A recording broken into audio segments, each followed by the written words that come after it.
Hello, everybody. How are you? I Who are did you not print talking mine to? out. Who are you I don't know. talking to? Because I I don't know don't who I'm know. talking to yet. People. Well, I know at least one. I'm talking to Honore, and then we'll see who Yes, else is out there. that's right. Hello, who else is out there? How are you? I'm Lucas. I help nonfiction authors turn their wonderful books into courses. How about you, Honore? How are you doing? I help aspiring authors to write, publish, and monetize their nonfiction book. Love it. Yes. Love it. Yeah, We've got quite the episode today. Seen we some do. pretty big interest on this, and I'm not sure if it's just because I Yeah. um, posted the invite placeholder / scheduling earlier than usual, but Yeah. I've just gotten a lot of feedback from people like, hey, this is one of the things I worry about, because some of them have already published Yeah. their nonfiction book and others are getting ready Yeah. to jump in. Yeah. Yeah. So when can you get that ROI and how do you do it and all that stuff? So how's your week been? Do you want this in English or French? Because I had to, for those who don't know, I have been learning French. I think I'm going to be learning French for the whole rest of my life because it's just really hard. I had no exposure as a child. So I have a former business coaching client of mine who is French, and he indulges me by every week talking in French with me for 30 minutes. So I have to come to our calls with phrases that I have taught myself and new vocabulary. And so I have this, the French English Visual Dictionary. Oh, look at that. Look how thick this kit is. Yes. It's actually really cool because it shows pictures of things and then it gives you the vocabulary for it. It's really awesome. It's a great resource. It's pretty. It's gorgeous. Yeah, I mean, it's just this incredible. I mean, it's legitimately everything. It's like this is an Olympic-sized swimming pool, and it's like the lane rope is a corde de couloir, right? So, like, if I want to know like the nitty-gritty of something, handrails. Wow. Anyway, all the things. Super nerding out on it. But I had to tell him that my husband has been sick for an entire week, which means that he is not feeling well, which gives me great anxiety. And I don't normally have anxiety, so I don't like it. And so I've had dog duty. My dog, the new dog, see previous episode, had surgery. So the dog is on the drugs. And we have 2 shifts here in the Quarter household. We have the Honore shift, which starts at 4:30 in the morning, and we have the Byron shift, which ends at between 2 and 3 in the morning. And so the dogs are like, we want to go out when we go out. So this girl has been up in the middle of the night, like with one eye, taking the dogs out. Stand in the watch.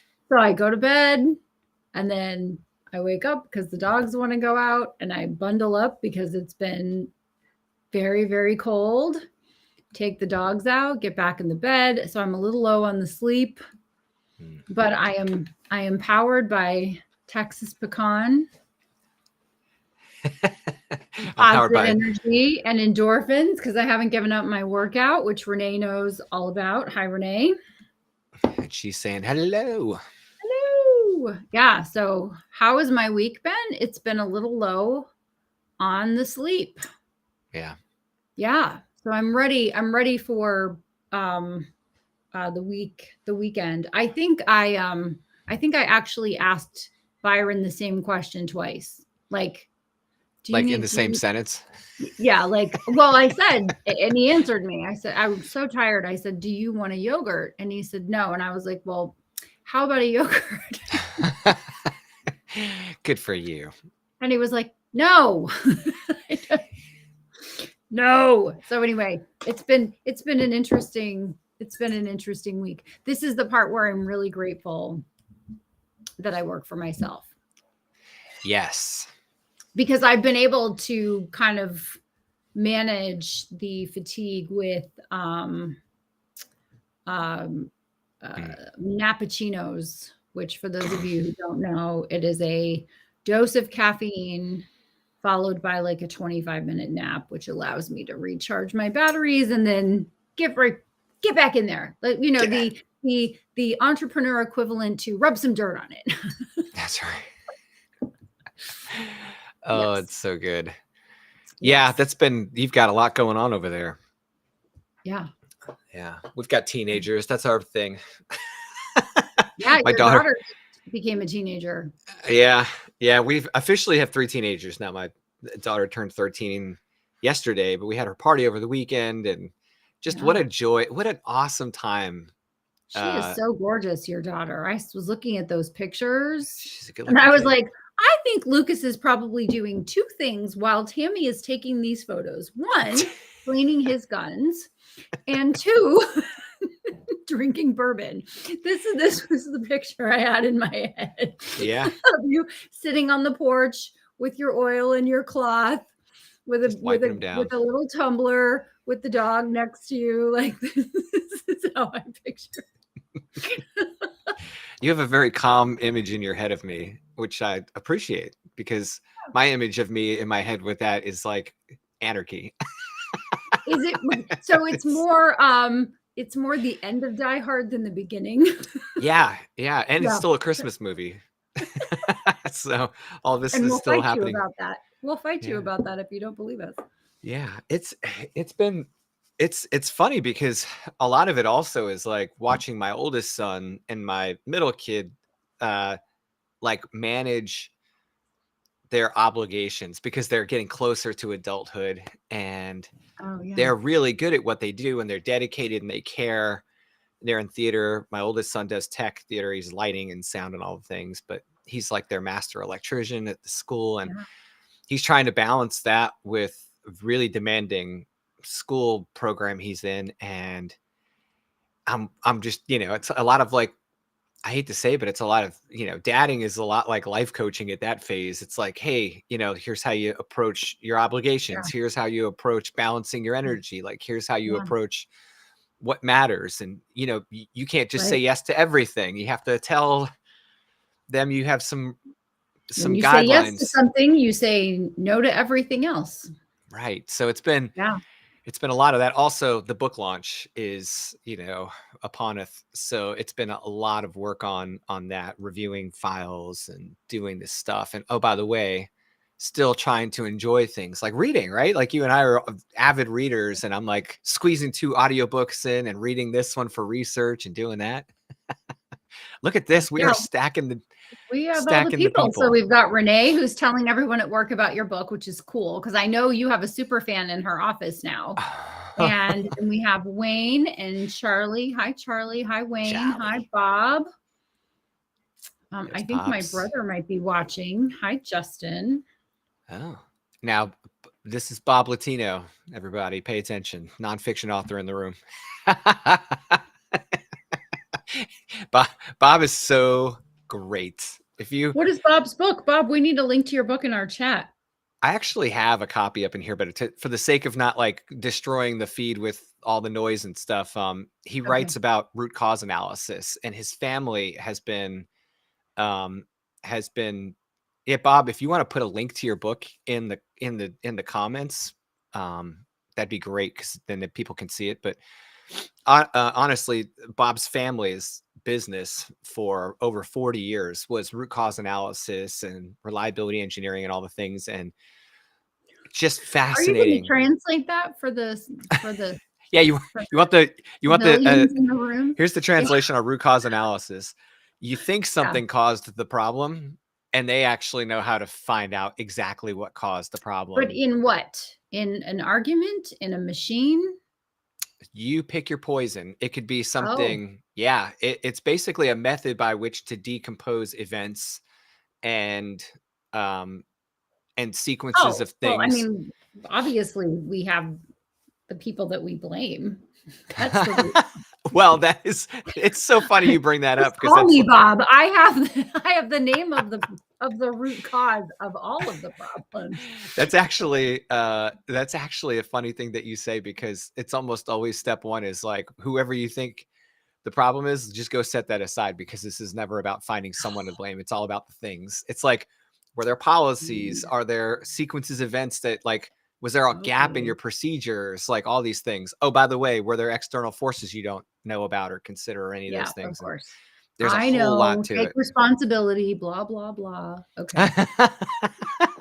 So, it's kind of All crazy right. because when you sit down with someone like Bob, you're like, oh, so you do RCA, and you're thinking in the context of engineering. Yeah. And then you're like, so tell me about some of the cases you've worked. And they've worked hospital cases where there's been deaths under healthcare, Yeah, sure. Sure. That makes sense. terrorism. Yeah. Counterterrorism. Worked all kinds of really interesting cases, but Bob's just one of the most kind and respected people I've ever worked with in the reliability industry. So, and he's good at drinking beer and eating Well, chicken I wings am with me. going to get that book. I'm always interested in that when publishing a book. It's one of the reasons I have the protocol in place for publishing any book now, is to avoid having those problems. So anyway, Right. did you get any gifts this week? I did. So I get this package, and it's this tall box, square, Yep. like rectangular box. I can't say that without wanting to scream because it's not a rectangle; it's an actual 3-dimensional shape. And anyways, I get this box, and I open it up, and there's this plant in there, and it's like and it's, let me tell you something. They wrap those things up, man. It They was do. like there was nothing left of that box by the time I got that thing out of there, and it was perfectly unscathed. I got a money tree. Looks kind of like the one sitting next to you, but a little bit smaller. Yeah. And do we have Hank here? Hank Kosovar? I think Hank is our LinkedIn user, unidentified, this guy. Because I'm seeing some Hank mentions by Bob Yeah. and Pops. So Yeah. Hank was one of my and is one of my engineering mentors. Nice. This And is cool. yeah. I gotta be on good behavior right now. I got like 3-4 dads in the room. Yeah. They all have All right. like license to smack me. So what have you been reading this week? Well, I've been reading the French English Visual Dictionary. I'm Right. still reading Arete. I'm still reading the Daily Stoic. I have a secret book project, an author that I have the books right there, but I can't show you what they are. So I have gotten final approval from the author to publish the book. So it's ready. Awesome. It's ready to, through the protocol, I get signed off by the author, and then Dino creates all the files for all of the different places to upload. So I got the final approval on that. I've been through it, I don't know, 4 million times, give or take a million. And then I can talk about this one. Beth Walker is working on her book, Buying College Better, which will be coming in May. And so I've been reading through that manuscript several times. And it's very, very good. It's very, very good. So if you have college-bound kids, you're going to want. Yeah, and her whole thing, and I don't think I'm speaking out of school here, her whole approach to buying college is it is not dissimilar to buying a home. Okay. However, most people allow a teenager and a school guidance counselor to make the decision on how they're investing potentially hundreds of thousands of dollars. And she applies what's best for the child, their academic prowess, their interests, their personality, along with affordability. What can a parent or parents actually afford for college?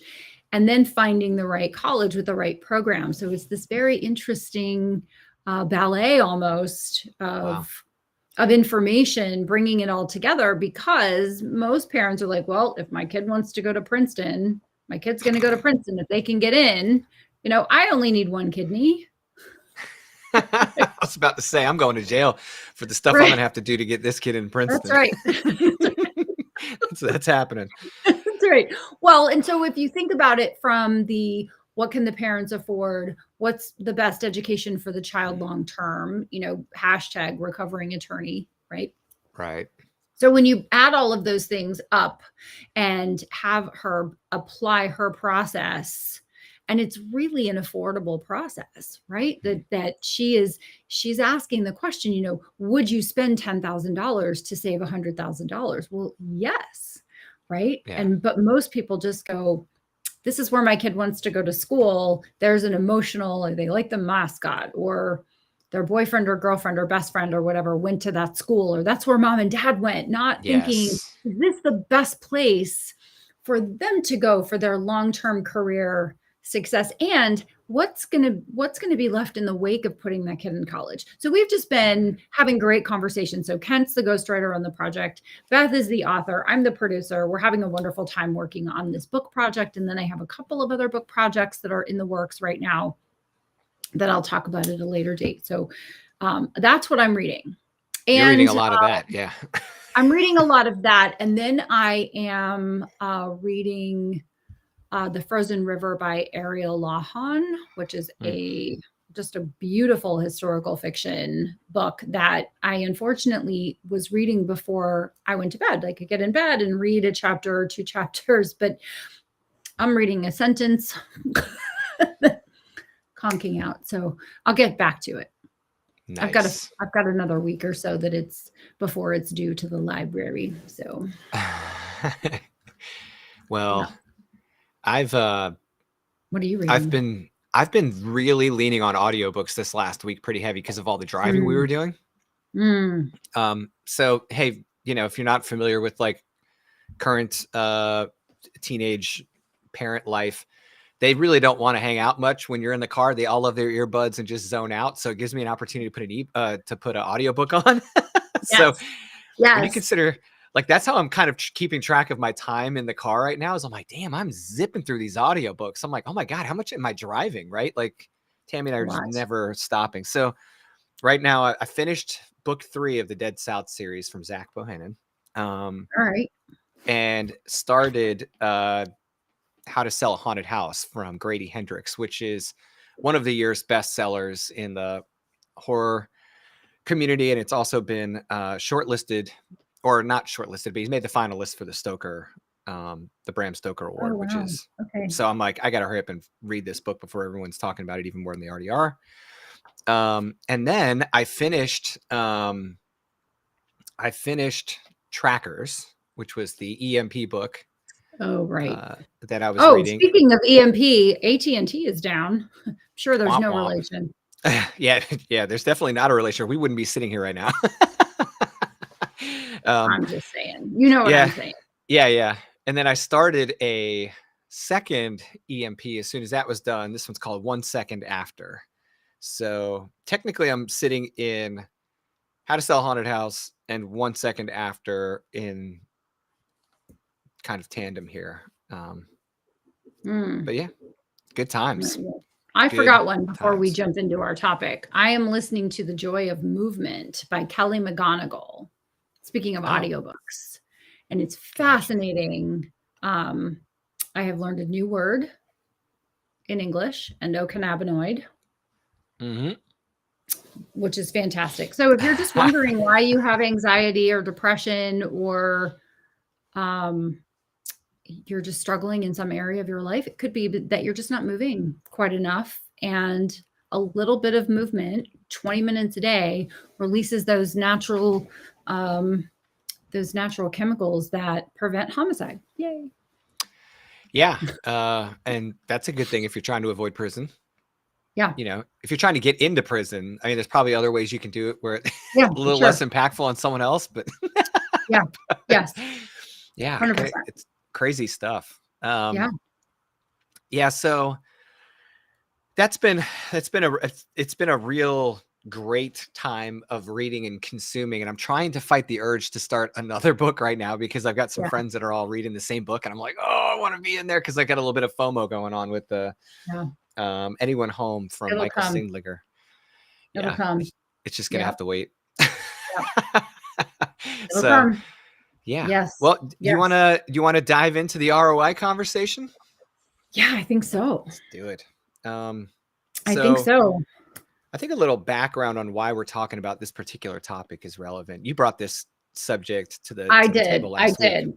Yeah. So I am doing custom books. So Honoré Quarter Bespoke Book Productions are the custom books that I'm doing.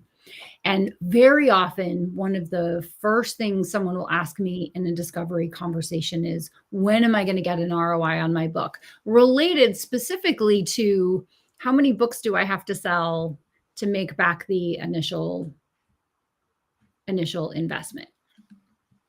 Nice. And so that's a great question. It's a common question, but it's almost the wrong question, or it's not the most effective question. And so let's first talk about what is the ROI. What is ROI? It's the return on investment, right? So it's you're investing a certain amount of money to go from blank page to produced book, whether that's you writing it and publishing it yourself, or you using a service or a person to help make that happen, right? So you want to get the return on investment. My goal for my clients is to get a 10x return on investment year over year for at least a decade, which requires a level of intentionality, purposefulness, and skill that in order to make that happen, right? So setting that aside, where the ROI is going to come from, we first have to think about what the job of the book is. So what's happening is people are coming to me and they're saying, okay, so I want to do a book with you and I understand what the cost is. How soon can I get that cost back from selling books? And so we have to take making money from setting books aside and dive into, well, what's the job of the book? If the job of the book is to get you clients, chances are you're not going to sell the book, you're going to give it away, which means you're going to invest more money in buying author copies at a very low amount of money per book. But still, you're going to be spending more money to have copies of the book to give away in order to get that big upside. So we can use a course as an example, Lucas. We can use one of your courses as an example. So I think monetize your book with a course goes with the book, goes with monetize your book with a course, and that course is $750. Yeah, normally it's priced at $750. Right now it's on sale for $297. Oh, is it really? Okay. Yeah, I've lowered the price this year to try and help some people out that may find it a little bit more accessible. So, yeah, so that's really helpful. So when you think about but buying author copies, your author copies are $3 a book, give or take, whether if you're doing soft cover, if you paperback, if you're doing a hardcover edition, you're probably 6 or 7, 8, maybe. Right. Am I in the window? Yeah. Definitely by page count and topic and all those things. Yeah. Right. So we're looking at, let's say $7 a book, because I like the number 7. I like the number 8, but I like the number 7 when it comes to buying things better. Right. So if you give someone a copy of your book, and we're talking physical copy, and they spend $297 on your course, or $750 when it's not on sale, then that's cool, because you invested the money to create the book and the course, and now you have a return on investment. If it costs, let's use another round number, $7,000 to produce the book and the course, then you must sell 100, 1,000, whatever the number is, right? In order to get that ROI and get back to zero, and then to start making money. Now, anyone watching this is going, obviously she's not a math person, and you're not wrong. The break-even point.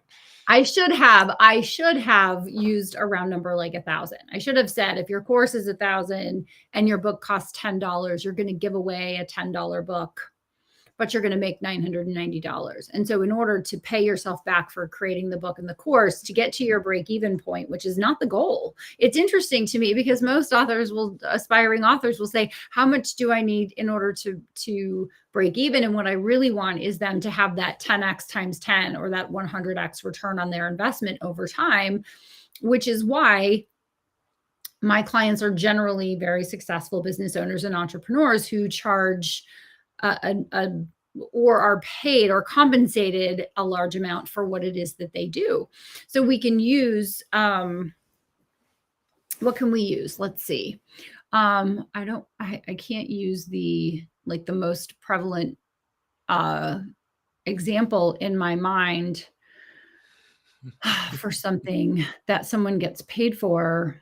But let's say that, well, I can use my January book example. So I had two custom books that published in January, and one of the authors charges $5,000 a month or $60,000 a year for his services, and the book that he did with me was $60,000. And so to get one client broke even, because he was a pretty effortless client and we were able to sail through the process, his book files were done, and he was able to order advanced author copies 2 months in advance. So we had a January pub date, but in November, he received his advanced author copies and was sending them out to his prospective clients. So the book provided great information and insight, but there was something that he mentioned in the book that even I couldn't get out of him. It was a little bit of a secret sauce. And I was like, I kind of want the secret sauce, right? And it was like, oh, it's a black box. But he charges $5,000 a month for that, and it's a year-long contract. And so he had gotten 12, 13, 14, 15 clients before the book launched. Oh, wow. So he was like, this is phenomenal, because he had the physical copies. He was mailing them out to two different segments of folks, right? The prospective clients and the strategic partners. And this is part of my job, is helping with the marketing plan, getting that book in the hands of prospective clients and people who were interfacing with his ideal client. And he was engaging new clients. He was like, this is the best thing ever, you know? And so, and it was interesting because all along the process was just very easy. Found my website, scheduled a discovery call, and it doesn't always work like this, but it's really nice when it does. I want to hire you. How soon can we get started? Send me your agreement. And I woke up with 60,000 less in my bank account than I went to bed with that night. Very easy project. So just really sailed through the process, and he's already just really monetizing it. And I was thinking, gosh, you know what, the 1 month book anniversary, which would be 3 months after he started sending out books, right? So 1 month after the book was officially published, but 3 months after he started sending out the books, I want to check in with him and see what his book count is, because we're right past the 3 month mark. So when I'm talking to someone about getting an ROI, I think that royalties or selling books is, unless you're fiction, right? So we're not talking about fiction. We're talking about nonfiction, where you're the SME, the subject matter expert, and you're getting your book in the hands of people. So you're doing prescriptive or transformational nonfiction, where you're helping someone to get a result, where they're avoiding pain, gaining pleasure, or both. It's number 4 or 5 on the list. Number 1 is getting new business. So it's engaging clients and customers. Number 2 is getting in front of people. So whether that's paid speaking engagements or free speaking engagements that put you in front of people that are your ideal client. And so all of these factor into your ROI. And also engaging clients or customers or getting hired in your area of expertise, whatever that looks like. So sometimes it's coaching, sometimes it's consulting. There are lots of different income streams that can come with publishing a book, brand awareness, name and face recognition, those sorts of things, exposure to your other products. So what else you selling, right? Are you just selling one thing? Probably not, right? And also exposure to your backlist. So your backlist are the other books that you've published. So what are the other products or services or books? What is it that you're doing for money? Right? And how are people finding you? So there are all these things on the list of opportunities for monetizing your book, including courses. Right. Because I can't say monetize your book without adding with a course at the end. There's no contract and then saying that, but yes. And then finally, royalties. And for some people, it is no concern. They are geographically limited. They only engage clients in their geographic area. There is no online publication. I've done a couple of books where we did not publish on Amazon, et cetera, et cetera, et cetera. It did not matter. My clients simply wanted copies to pass out to prospective clients in their geographic area. That number of people is very low. However, interestingly, a small but mighty portion of my clients come from discovering my books online. And I wouldn't want to take that away. So even if, and this is just a peek into strategy, even if you think, well, what's the likelihood someone's going to go onto Amazon and find someone to do what I do? And let's make it a very high level thing, like insure your island or your art collection or your jewelry collection or your airplane collection, right? So I've worked with firms that are at that level, or even a family office, right? Which is financial advisor, wealth manager, family office person. So what are the chances someone's going to read a book that they find on Amazon organically, and then they're going to hire your family office? Very, very low, but don't take that away because you never know. Amazon, when algorithms are engaged correctly, are very good at suggesting books. You just don't know how someone is going to come across your book and your business or firm and hire you. So all of that to say is people expect an ROI from their book very quickly, and it can come. They expect the ROI from their book to come through royalties, and that can happen, but that's more of a longer term play. I like to look at the strategy of an ROI and how can someone monetize their book as soon as possible, but also understanding that it's the long-term play, which is why I say it's the 10 by 10, right? It's you want a 10x return on your investment every year over year for 10 years. I'm not looking at creating a book that's like, how to survive COVID in 2021. Right. Because that's not evergreen material. So those are my initial thoughts on when and how to expect and to receive an ROI on your book. I love it. And I just want to kind of pull two highlights out of there that I really picked up on that, kind of are the recurring theme whenever we've talked about this is that if you want the faster path to ROI, tie it to your high ticket offer or one of your more lucrative opportunities in your business. Might not be your high ticket, but it could be something that consistently feeds you. Right. And I think that's great for several reasons. One, when you and I had this conversation when I was getting ready to put out Monetize Your Book with a Course, it was my first nonfiction book. I was excited.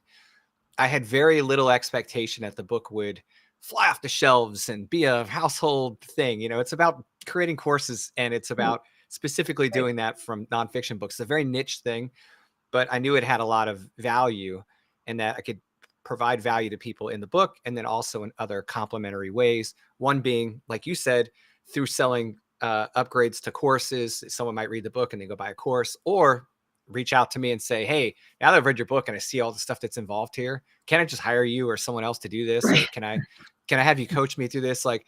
And those conversations sometimes blow my mind, because I'll be like, so how did you find out about me? And they're like, I read your book. And I'm like, really? And immediately I'm like, there's that ROI. There's that intangible, can't see who's buying my book in Amazon. But you meet them when they come to you for a new type of thing. Yeah. So to me, that was just wonderful to be able to experience that. But every time that's happened, I've thought about that conversation about ROI. I'm like, look, this is us getting exactly to that point. Where it's like, these calls would have not happened had it not been for the book. And this is the book paying itself off when those people agree to those types of services or whatever. Also, I feel like it's been helpful to me to have the book as an offer to my coaching clients. So when I have someone come to me for coaching directly and they haven't read my book yet, and I tell them, hey, I'll mail you a paperback copy of my book. Yeah. It's another push over the edge in value that they just absolutely love. They're like, really? I'm like, yeah, I'll send it to you now. And by the time we meet in a week or two, you'll have the book in your hand. And they're just thrilled with that. That to me is a level of ROI related to my coaching that, isn't the traditional thought of like, you came to me through the book. But that book is paying off in spades when they open that book before our session and they go, oh, wow, this dude really does know what he's talking about. And I'm even further invested now than I was. It just bolsters your ability to work with that person. So I love that you brought that up, because those are ways I've kind of realized that value of reaching ROI on the book beyond what I think my initial, like you said, everyone thinks about when will I make money on royalties or sales revenue? It's a logical question. You think I publish a book and I get paid when I sell books, and I can use Ali Hamyari's book, Discipline. We just did this book for Beautiful him. book. Well, it made me cry when I saw the cover. I thought it was one of the best things that I've done with Dino. And when we were talking, he has a protection dog service, dog training, a private jet service, multiple companies. And so when I did his book map for him, his book marketing action plan, I put in all of the things because we were talking about over time, he's a young guy, him doing speaking engagements. And incidentally, I said, you have the one thing that every speaker wants to have. And he's like, what's that? And I said, a private jet. Yeah, that'd be nice. Flying commercial is one of the reasons that I don't speak as often as I would, because all of the time that goes into the time and expense and aggravation that goes into commercial air travel, just the juice is not worth the squeeze, generally speaking.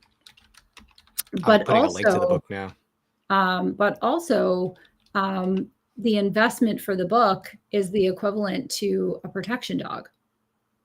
So at his book launch party, I had this lovely conversation with this couple who have purchased now 2 protection dogs.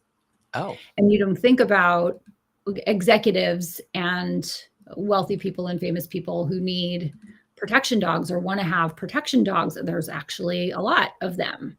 And so it's 1 or 2 protection dogs, and he's more than made back his investment.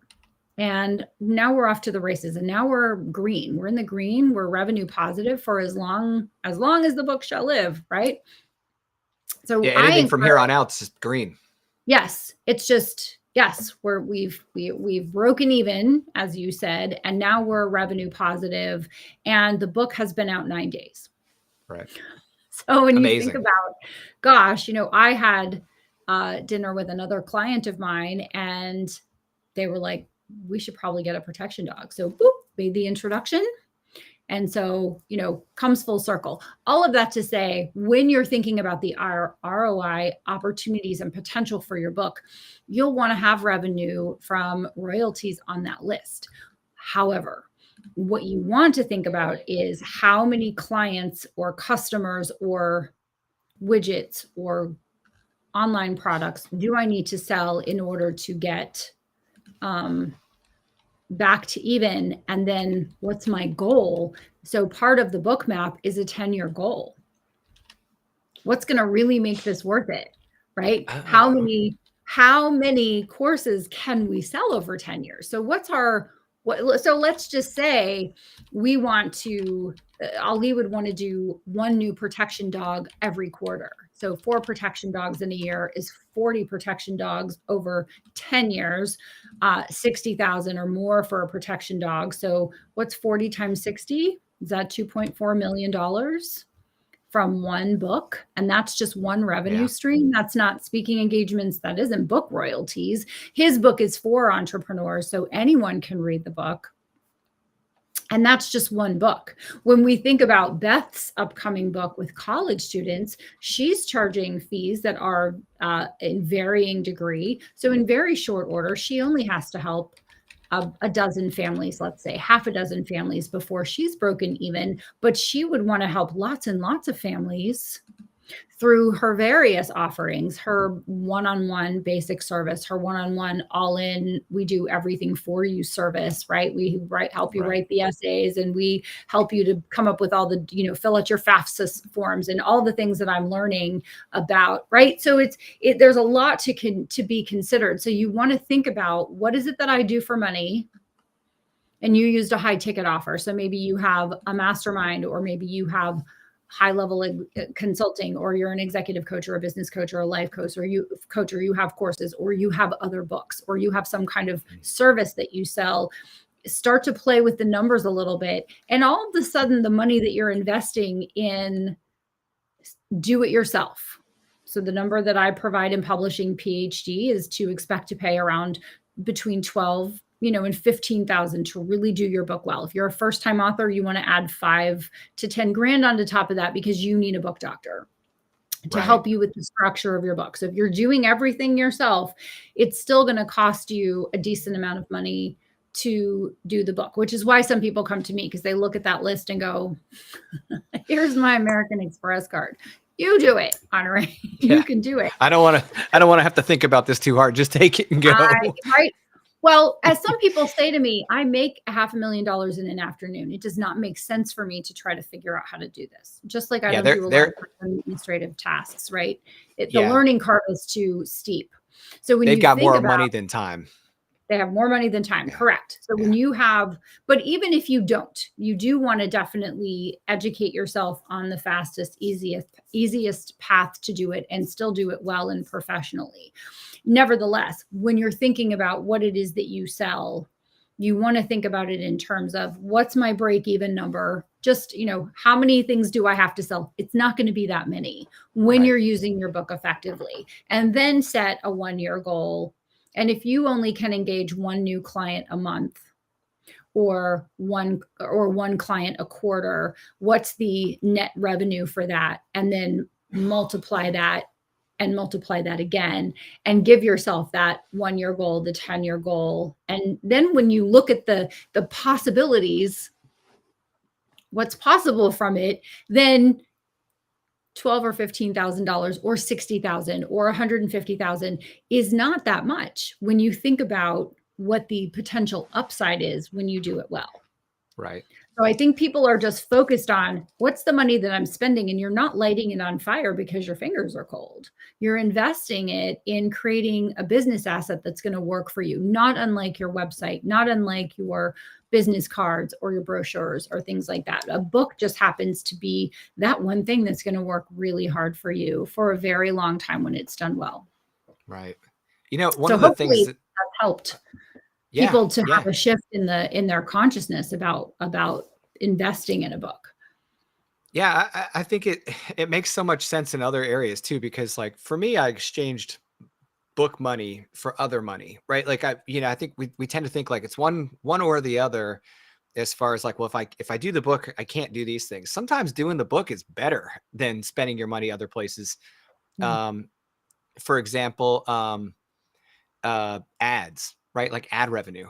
So like, or not ad revenue, but ad expense, right? So rather than spend money on all these ads, I can spend money on book production, create an asset for my business that has legs that will go on indefinitely, outlive those ads by many multiples. And then when I do have these events, I can bring the book, and the book is going to be my advertising expense for that event. I did a speaking gig last summer. There were a couple other speakers there. We all had our books on the tables. Our books are what started the conversations.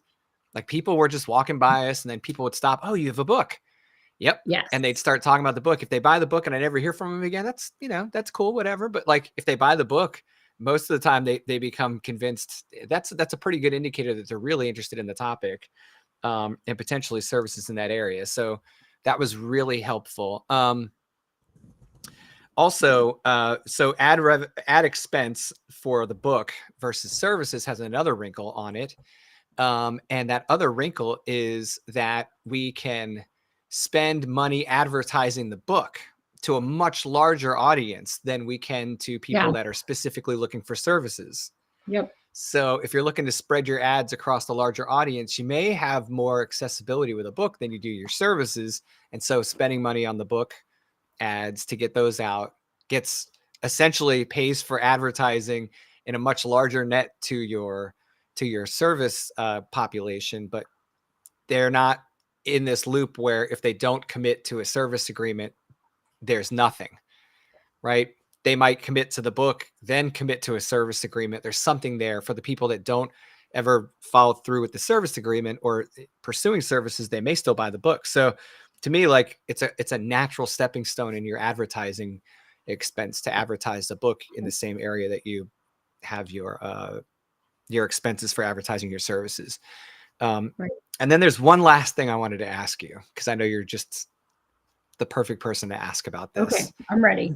Because you've done this, and this is the thing, because it's not a very common thing, but there are nonfiction authors out there whose whole goal is to actually make the royalty break even or more on the book and it not be tied to services and other things. And you've actually sold books that far exceeded and were outside of the area of your services, right? Yep. So there's an experience there that you have that a lot of people don't have. And do you view those book projects any differently? Because the goal of that book is to sell books, right? Versus ladder it over to other offers in your business. No, it's just that what's the job of the book? Then the job of the book is to sell books, as opposed to the job of the book is to sell the author and books. Right. And that changes Right. your Marketing. It changes the content of the book. It changes the front matter. It changes the back matter. It changes the actual content of the book. It changes the call to action. It changes the marketing plan. There's quite a bit that goes into it. There's not one size fits all. A book map is not a book map, right? A book marketing action plan, which if you want a roadmap for that, it's in my book, You Must Market Your Book, which is coming out in German in a few weeks, which is kind of cool. I saw that. So I was like, what? But I do provide my book map formula, process, template in that book. So you can create your own book map. And the purpose of the book was really to teach people to think about book marketing differently, right? So I'm getting a lot of people after the fact, before they've already made some of the for better or worse, the key decisions that inform and influence whether their book is actually going to be marketable. I'm assuming we're working with a quality book that's optimized, that's creating an author-reader relationship, that's monetized and monetizable so that it can do its job, whatever its job is.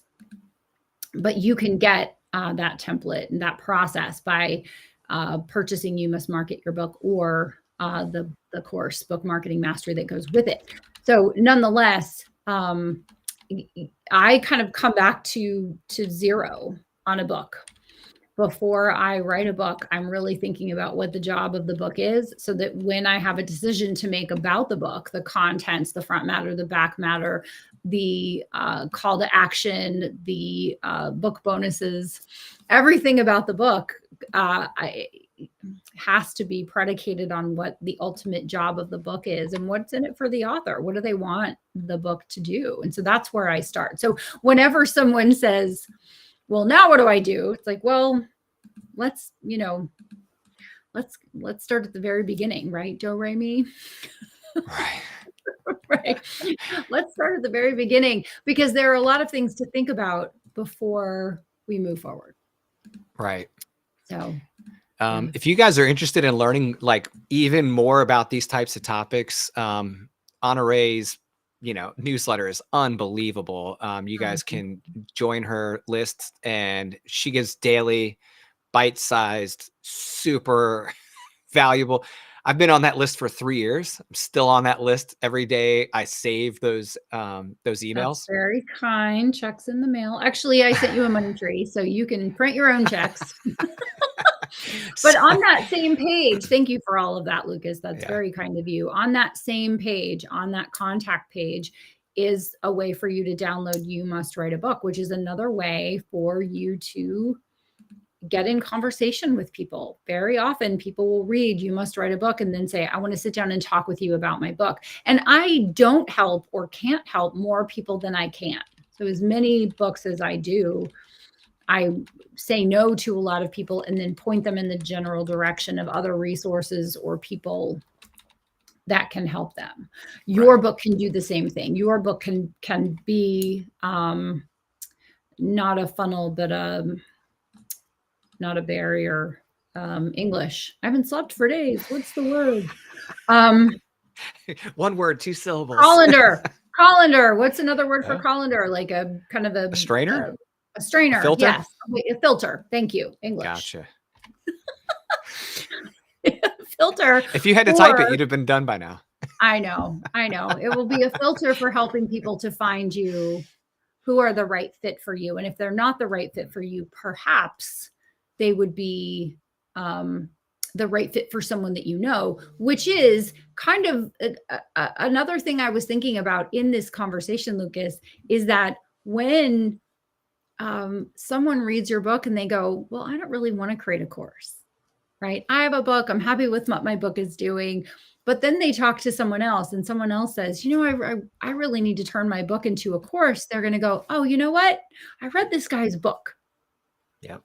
And then they'll send them over to you. And this is one of the wonderful things about having your words in print and having a book is that you never know what degree someone will be. And so almost all of my clients have come to me directly from a book that they have found on Amazon, or I have given them, or someone else has given them, which is another part of the strategy, is getting your books in the hands of people who can get your books in the hands of people. The number one way people find out about a book is through personal recommendation.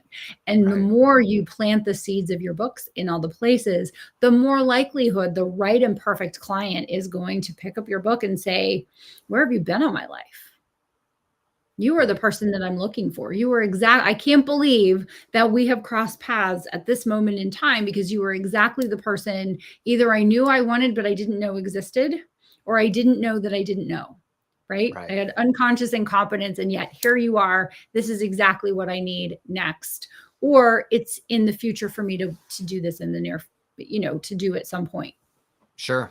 Yeah. Yeah. No, it's wild how this all works, because I never feel like I'm going to miss out on an opportunity because I have the book. I can give someone who's maybe not all in for services. I'm like, hey, go pick up the book, man. It's really informative. And they were like, I'll do that. And I'll get a book sale and all's well. And honestly, guys, I publish fiction and nonfiction right now. And my nonfiction is far more profitable per book by price and revenue. Because it is a nonfiction book with a lot of really good information in it. I can sell it for a higher price point in that market than I can sell my fiction in. Fiction's a little bit different and very competitive. And there's just not as many options out there when it comes to the nonfiction stuff in certain niche areas. So, I never look at my nonfiction book and go, man, it just can't stack up on revenue to my services. I can make X amount an hour and that book just doesn't cut the cake. I look at that and I go, man, look at how much that book earns multiples more per sale than my fiction does. And look at how many clients have come to me through that book. It's the least of my concerns this weather. And you're just getting warmed up. The book is a year old, not even just a year getting old. warmed up. Just getting warmed up. So we have, it has not yet seen its potential. You Must Write a Book was published 8 years ago, not quite 8 years ago, 7.5 years ago. And it is a 2 comma book for me at this point. Yeah. In terms of book sales, series book sales, course sales, the mastermind, and the custom books services that I do. Yeah. Yeah. So am I glad that I wrote that book in 78 days because Amazon said, would you please write a book about why people should write and publish a book on Amazon? Yes. Yes, I am 1,000,000%. And when I talked to someone yesterday, he said someone asked him if he had any regrets about doing his book. And he said, yes, my one regret is I didn't jump in sooner. That I spent too much time noodling about it, because I could have been in the place I'm in now months earlier. Yeah. Yeah. I mean, and that's not to say that, I think timing is everything, right? So someone may have your book and think about monetizing their book with a course for 3 years, and 3 years. I'm always like, I'm not retiring anytime soon. So whenever you're ready, I'll be here. I'll be more expensive. It'll cost more. It'll cost more, and you might have to wait longer, but I'll be here. You're going to be there. Our assets and our resources are still going to be there. And so timing is everything. And I don't want someone to make a decision, they have to be an absolute yes. Otherwise it's a no, or wait until it's an absolute yes. But that's something to consider, right? The things that I have done that I've messed around in my head about, I wish I had just done them sooner, right? Or not done them at all, but that's a different conversation. Well, you were also smart enough to recognize when there was a significant prompt for what you needed to be doing. And you were like, I'm on it, right? It's like, you didn't waffle, you committed to it, you got it done. And now look at you. It's been beneficial. And that book brought you other writing projects. I think that. Oh, and still does. Yeah. Yep. Like co-authoring opportunities. Well, and still is. I have Yep. one that I'm working through the process of determining if it's a right fit right now. So the books that I get to work on, that people hire me to do, the very rare collaborative projects that I entertain, some of the collaborative projects I've done in the past, Right. And the ideas that I have. So yeah, I am particularly passionate about it. They say that a surgeon wants to cut, right? That's what they're trained to do. I want everyone to do a book, right? I'm the book lady. So I want everyone to do a book and to be on the other side of having a great book that's working hard on their behalf. I was just thinking about you wanting to cut me or something. Well, there are times. No. So, I'm just saying, whatever someone is inclined to do, right? Yeah.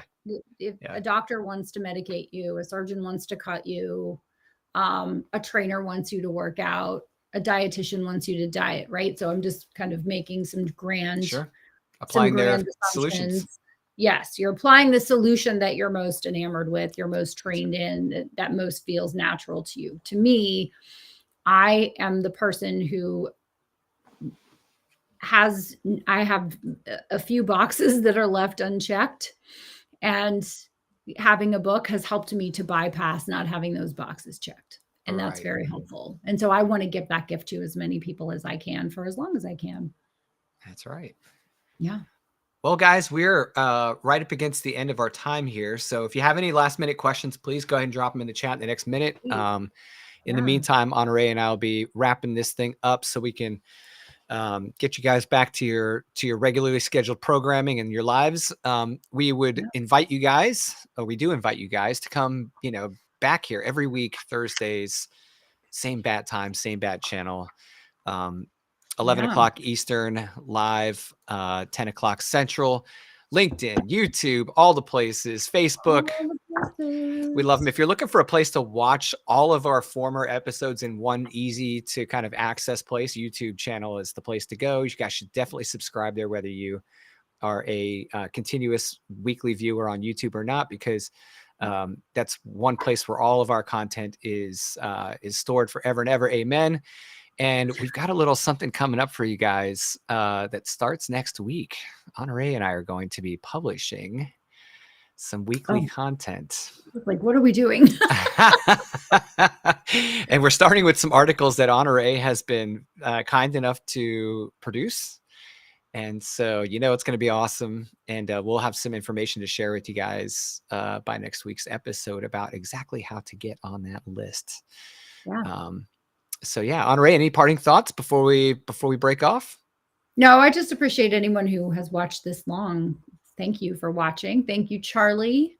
Thank you, Lucas, for co-hosting. Thank you to everyone who is watching. And of course, we will have everything that we mentioned in the show notes. No promises on the timing, but they will be there sooner than later. And we will be back next week with more information. But if there's something on this topic that we didn't cover that you would like us to cover, feel free to put it in the chat and we will add it to a future live. That's right. All right. Well, thank you so much, Honoré. Thank you guys, everyone, for tuning in and hanging out with us. It's a joy for us to be able to meet with you guys every week. It's kind of like our cool thing that we look forward to. And it's because you're here and we get to interact with you guys and have some fun and nerd out on some things we like. But Honoré, next week, ma'am. See you then. Sure. See you then. A bientôt. Bye, guys. Au revoir. Isn't that what you're supposed to say? Isn't that the French? A bientôt. I'll see you later. Yeah. Oh, what am I talking about? I had no that's a bit. That's all I got for French. Do I say arrivederci for you? Arrivederci. Arrivederci. Tommy Cutlets. Okay. All right, let me cut this before I get a contract with the Giants. Talk to you guys later. Bye. Thanks, Renee.